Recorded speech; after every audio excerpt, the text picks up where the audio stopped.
Jerusalem artichoke is one of the most underrated vegetables. They are a type of sunflower. They come from North America, and you eat the roots, not the seeds.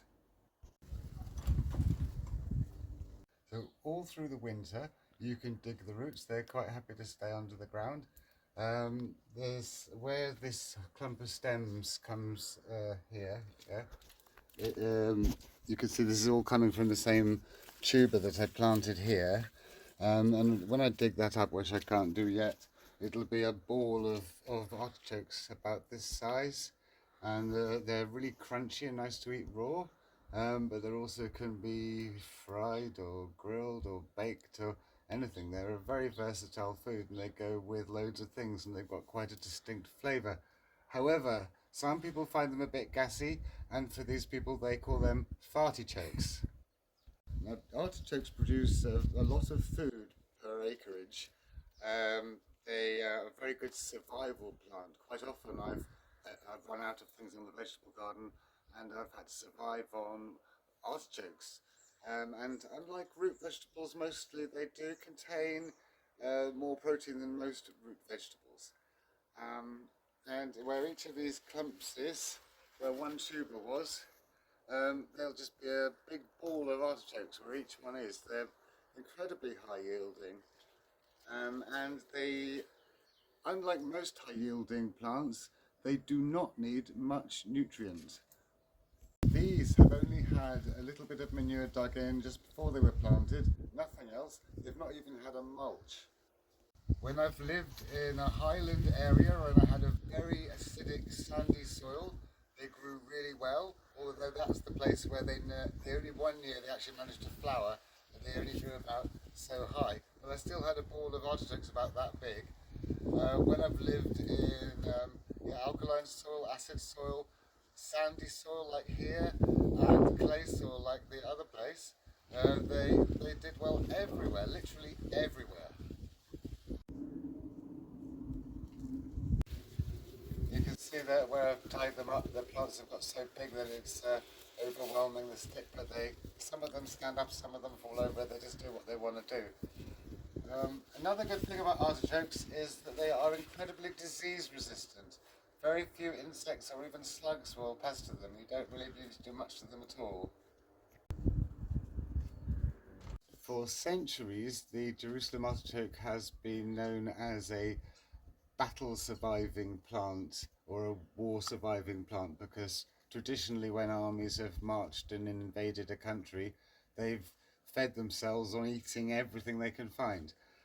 But if you have artichokes and the army is approaching and you cut the stems down, then the army doesn't know that there's artichokes under the ground. So in many cases people have been able to survive because they've had artichokes. You can also grow them in a herbaceous garden. They do very well anywhere. They have a very long flowering season. There's loads and loads of buds coming all the way up. It's covered in flowers. They look lovely just in a garden. And these were all planted last year. I dug them all up and divided them, but you really don't have to. If you don't dig them up, they just spread into a clump like an ordinary herbaceous plant, but I wouldn't leave them more than 4 years. This year they've all got really huge. They've responded really well to being replanted. Last winter we had loads of them, whole bags and bags of them, tubers to eat.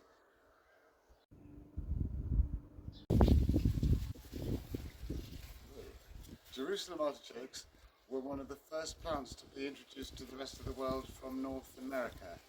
I suppose they were growing close to where the first European settlers landed, and they were so useful that they transported them home immediately. They were sent back to Europe long before the potato was.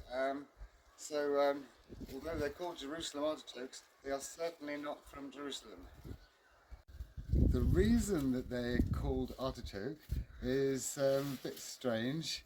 They're not remotely related to the ordinary artichoke, which is more closely related to the thistle family, because these are sunflower family. The reason they're called that is because some prominent European settler decided that they tasted remotely like artichoke, and so that's how they got the artichoke bit of the name. But why it's got to Jerusalem, I'm not sure. If you know, please let me know in the comments. But maybe Palestine was the first place to grow it. Who knows? I'll be interested to find out. I'm very pleased with my Jerusalem artichokes. They're always a good safety net. They never let me down, and I'd recommend them to anyone. Right here, I had a row of broad beans this year, right where I'm standing, right here, all along here, and I put just, I think, 3 or 4 artichoke tubers just outside on the edge of the broad beans. So as the broad beans died off about midsummer, they just grew up and became a row. So I sort of companion planted these ones here. So quite often they fall over for one reason or another. Um, like like these ones, they come from over there. You know, they'd be as tall as these ones if they were still standing. But this doesn't really matter. I've got sticks here. I mean, you can just tie them up, but it doesn't really matter. They're incredibly tough. And in a way, they're trying to spread themselves out so the more flowers get light. Because it's very rare that they all fall over. It's usually the middle ones stay up, and then the other ones fall over to get like more light for all around. Can't go under it, go over it. Right, so I've been growing Jerusalem artichokes for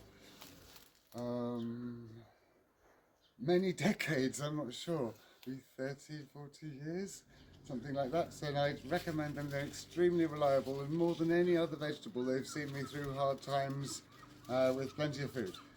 As you can also see beneath me, they really don't mind weeds. They're just not at all bothered by weeds like most vegetables are. So, if you haven't grown this already, I strongly recommend growing them because they are an incredibly rewarding vegetable. I hope you liked today's video. If you did, please like and subscribe. And if you press the little me down there somewhere, then you can see all my other videos. And I shall see you next time.